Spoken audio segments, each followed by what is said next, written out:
Hello everyone, मेरा नाम दिव्या है और इस टाइम मैं स्टैटिस्टिकल इन्वेस्टिगेटर ग्रेड 2 हूँ। इससे पहले मैं एसबीआई क्लर्क थी। इस वीडियो में मैं स्टैटिस्टिकल इन्वेस्टिगेटर जॉब के बारे में बताऊँगी।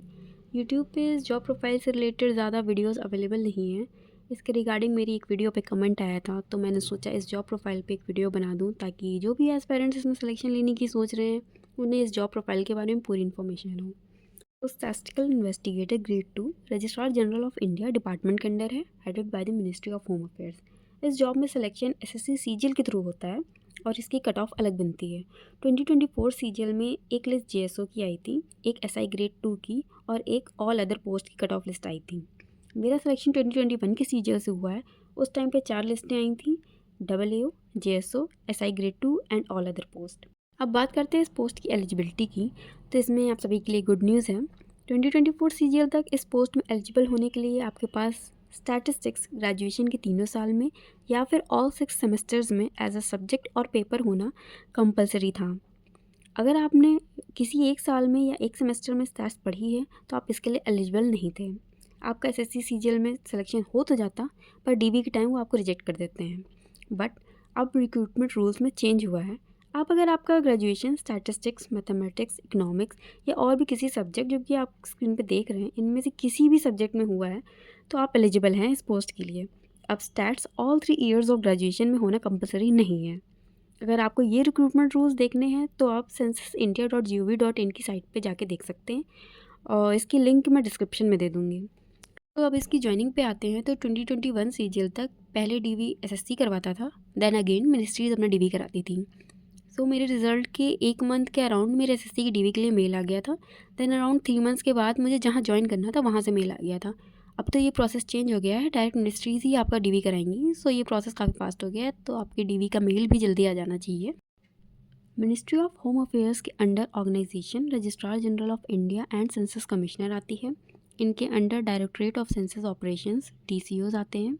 ये आपके मेन ऑफिसेज हैं जहाँ आपकी पोस्टिंग होगी। ये ऑल ओवर इंडिया है। इनकी लिस्ट आप स्क्रीन पे देख सकते हैं। हर स्टेट एंड यूटी में एक डीसीओ है, उस स्टेट एंड यूटी की कैपिटल सिटी में। मेरी ज्वाइनिंग के टाइम पे कोई भी प्रेफरेंस नहीं ली गई थी मुझसे स्टेट्स की। सो हो सकता है आपकी ज्वाइनिंग के टाइम पे भी कोई प्रेफरेंस ना ली जाए। ज्वाइनिंग के बाद ट्रेनिंग होती है। जो ऑफिशियल ट्रेनिंग होती है वो office of registrar general and census commissioner India ORGI करवाता है। ये ट्रेनिंग आपकी दिल्ली में ही होगी। 2019 बैच की ट्रेनिंग ORGI के मेन ऑफिस में हुई थी और ये ट्रेनिंग 1 मंथ की थी। 2021 वालों की training national academy of broadcasting and multimedia में है, जो कि 2 वीक्स की है। ये ट्रेनिंग आपकी कभी भी हो सकती है, ज़रूरी नहीं है आपकी ज्वाइनिंग के तुरंत बाद ही आपकी ट्रेनिंग करा दी जाए, कुछ मंथ्स के बाद भी हो सकती है। तो ये सब चेंज होता रहता है according to the situation. Joining and training तो हो गई, अब इस जॉब के बारे में जान लेते हैं जिस पे ये वीडियो है। एक्चुअली ये पे लेवल 6 की जॉब है, just like JSO, non gazetted. ये पोस्ट सबसे लोएस्ट है जिस पर डायरेक्ट रिक्रूटमेंट होता है। एसआई ग्रेड 2 के ऊपर एसआई ग्रेड 1 आते हैं, फिर असिस्टेंट डायरेक्टर, डिप्टी डायरेक्टर, ऐसी और भी पोस्टें हैं। इससे पहले एसआई 3 भी थे, लेकिन 2016 में रीस्ट्रक्चरिंग हुई थी जिसकी वजह से पहले जो कंपाइलर एसआई ग्रेड 3 थे उन्हें एसआई ग्रेड 2 बना दिया गया और कुछ लोग उनमें से एडी भी बने थे, कुछ उनकी एलिजिबिलिटी थी। 2 साल आपका प्रोबेशन पीरियड रहेगा और 5 ईयर्स के बाद आप एसआई 1 के लिए एलिजिबल हो जाएंगे। 2019 से पहले 2009 में एसआई 2 की रिक्रूटमेंट हुई थी। सो इस टाइम पे काफ़ी लोग हैं जिनका प्रमोशन होना है। सो इस डिपार्टमेंट में भी प्रमोशन आपका स्लो रहेगा, बाकी एसएससी के डिपार्टमेंट्स की तरह ही। सो नाउ सेंसस सुन के आपको लगता होगा कि यहाँ पे सिर्फ सेंसस के टाइम पे ही काम रहता होगा, बट ऐसा नहीं है। आपके डीसी में बहुत सारे सेक्शंस होते हैं, जैसे कि एडमिन सेक्शन जहाँ पे service book, leaves, appointment etcetera इन सबसे रिलेटेड काम रहता है। Census section, SRS section, CRS section, कोई भी सेक्शन आपको अलॉट हो जाएगा जहाँ पे आपको काम करना होगा। सेक्शन चेंज भी हो सकते हैं, वो आपके डीसी पे डिपेंड करता है। मेन काम सेंसस के टाइम आपको खुद सेंसस नहीं करना है जाके, आपको डिफरेंट डिस्ट्रिक्ट्स में जाना होगा, वहाँ के अथॉरिटीज़ के साथ जैसे कि डीएम, उनके साथ मिलके सेंसस का वर्क करवाना है। Door to door survey government teachers and other field officers करते हैं सेंसस के टाइम पे। ये तो एडमिनिस्ट्रेटिव वर्क के बारे में था। इसके अलावा आपकी फील्ड जॉब भी है। गर्ल्स एंड बॉयज़ दोनों जाते हैं टूर्स पे। हो सकता है कुछ डीसीओज़ में गर्ल्स को ना भेजा जाता हो। सैम्पल रजिस्ट्रेशन सिस्टम, इसके टूर्स लगते हैं 1 साल में 2 बार। फर्स्ट हाफ ईयरली सर्वे जनवरी से जून, सेकंड हाफ ईयरली सर्वे जुलाई से दिसंबर। फर्स्ट हाफ ईयरली सर्वे का काम करने के लिए जुलाई से टूर लग सकते हैं, सेकंड के लिए जनवरी फरवरी से। ये टूर्स 2 to 3 मंथ्स चलते हैं। डीसीओज़ के अकॉर्डिंग वेरिएशन हो सकता है इसमें। इसमें आपको सिर्फ अपने स्टेट की डिफरेंट डिस्ट्रिक्ट्स में जाना होता है। वहाँ पे एसआरएस यूनिट्स होती हैं जो कि 2011 के सेंसस के अकॉर्डिंग बनी हैं, उनमें जाना रहता है। ये यूनिट्स विलेज, एमकॉप कुछ भी हो सकती हैं, वैसे तो मोस्टली विलेजेस ही होते हैं। आप वहाँ एज अ सुपरवाइज़र भेजे जाते हैं, वहाँ जाके आपको डोर टू डोर सर्वे करना रहता है। जो यूनिट्स बनी हैं इनकी हर मंथ रिपोर्ट भेजने के लिए ऑफिस के थ्रू वहाँ के एक लोकल पर्सन को अपॉइंट किया गया है, जिनको पार्ट टाइम एन्यूमरेटर कहते हैं। ये उस यूनिट की हर मंथ रिपोर्ट भेजते हैं।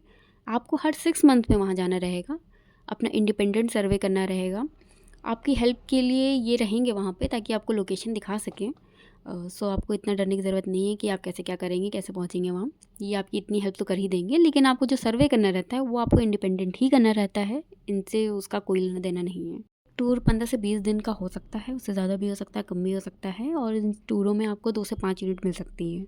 ये सब डिपेंड करता है आपकी यूनिटें कितनी बड़ी हैं और आप किस जगह पे हैं। बाकी एक एचवाईएस में आपका टूर 2 से 3 बार लग सकता है और एक डिस्ट्रिक्ट में 2 से 3 सुपरवाइज़र्स को भेजा जा सकता है। लेकिन जो अलॉटेड यूनिट है वो आपकी अपनी यूनिट है, उसमें आपको खुद ही काम करना रहेगा। 2-3 सुपरवाइज़र जाने से आपकी हेल्प नहीं हो जाएगी, वो अपना काम करेंगे, आप अपना काम करेंगे। एसआरएस टूर सुनने के बाद अगर आप में से किसी को भी ऐसा लग रहा है कि ये सारी ट्रैवलिंग के लिए ऑफिस आपको कुछ प्रोवाइड करेगा, तो ऐसा कुछ नहीं है। सब आपको खुद से ही मैनेज करना पड़ेगा। ट्रैवलिंग, होटल, फूड, ये सब आपको खुद से मैनेज करना पड़ेगा उस डिस्ट्रिक्ट में जाके। बाकी इन सब के लिए आपको ट्रैवलिंग अलाउंस ज़रूर मिलेगा, इसके लिए आपको बिल लगाना है। उसके भी कुछ फिक्स्ड अमाउंट और रूल्स हैं, उसी अकॉर्डिंग आपको एक्सपेंस करना है। ऐसा नहीं है कि आप उस डिस्ट्रिक्ट में जाके 5 स्टार होटल में रह रहे हैं और आपको पैसा सारा मिल जाएगा। आप बिल लगा देंगे भले ही, लेकिन आपको वो फिक्स्ड अमाउंट ही देंगे। एक्स्ट्रा एक्सपेंसेस जो भी होंगे वो आपको खुद से ही बेयर करने पड़ेंगे। ये था फील्ड वर्क जो कि इस जॉब प्रोफाइल का पार्ट है और आपको करना ही पड़ेगा। और जो ऑफिस वर्क रहता है वो आप ऑफिस जब ज्वाइन करेंगे तब आपको समझ में आ ही जाएगा। सो आई होप इस जॉब के बारे में जो भी इंपॉर्टेंट बातें थी वो मैंने इस वीडियो में कवर कर ली है। फिर भी अगर आपको कोई कन्फ्यूजन या डाउट है तो आप कमेंट कर सकते हैं, I will answer them. And thank you for watching the video.